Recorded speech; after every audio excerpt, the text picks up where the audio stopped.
Quel est ton prénom? Sabrina. Bonsoir Sabrina, qu'est-ce que je peux pour toi? Pour t'aider?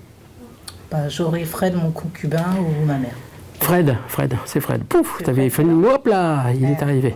Voilà. Et Fred, c'est quelqu'un, il me dit, toi et moi, c'était de la folie furieuse. Hein. Il me dit, c'était de la folie furieuse. Alors, est-ce qu'il s'est enfermé dans quelque chose, Fred, à la fin? Est-ce qu'il y a eu quelque chose de compliqué?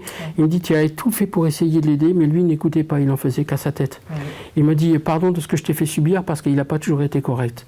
Il me dit, je te demande pardon, parce qu'il me dit, il me dit, tu avais raison, c'est toi qui avais raison, parce que lui, il n'en fait qu'à sa tête, il ne veut pas écouter, et puis on se met en marge, on peut monter le son, hein, parce que c'est quelqu'un qui envoyait, il voulait toujours avoir raison, et il me dit, finalement, je me suis écroulé, et il me dit, et c'est toi qui avais raison, tu l'as aimé avec passion, avec raison, mais à un moment donné, ça devient compliqué, ça devient extrêmement compliqué, et il me dit, tu ne m'as pas laissé.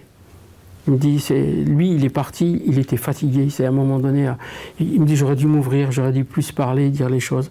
Il me dit, j'ai oublié de le faire. Sa fin de vie a été compliquée.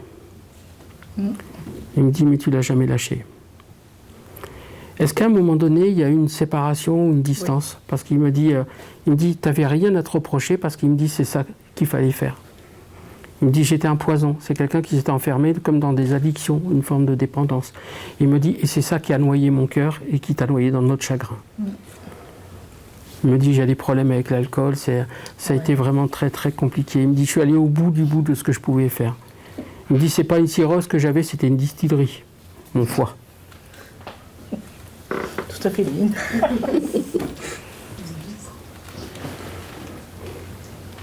Et je voudrais savoir si la fin, s'il l'a fait exprès ou pas. Alors la question, il me dit, il se savait condamné. Mais en fait, si tu veux, il fait, comment je vais dire ça, il a laissé les choses aller, si tu veux. Il n'a pas voulu. C'était une sorte de suicide. Oui. Oui. Oui, parce qu'il voulait en finir. Je suis désolé, hein. Je peux douter. C'est une confirmation.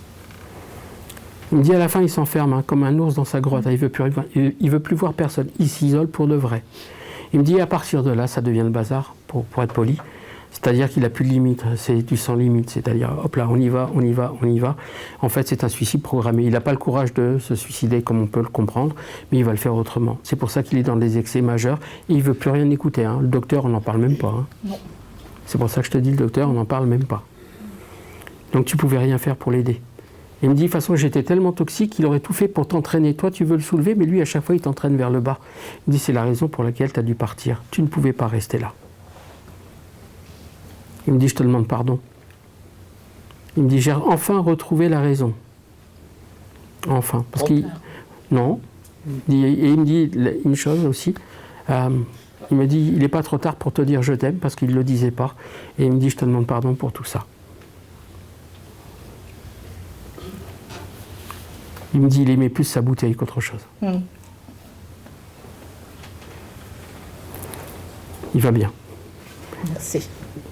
Alors j'aime bien ça parce qu'un des femmes l'a déjà dit, mais il le redit. Il dit j'ai réussi à remettre de l'eau dans mon vin. Ouais, je comprends pourquoi il dit ça. Tout va bien. Enfin, il me dit non, tout va mieux.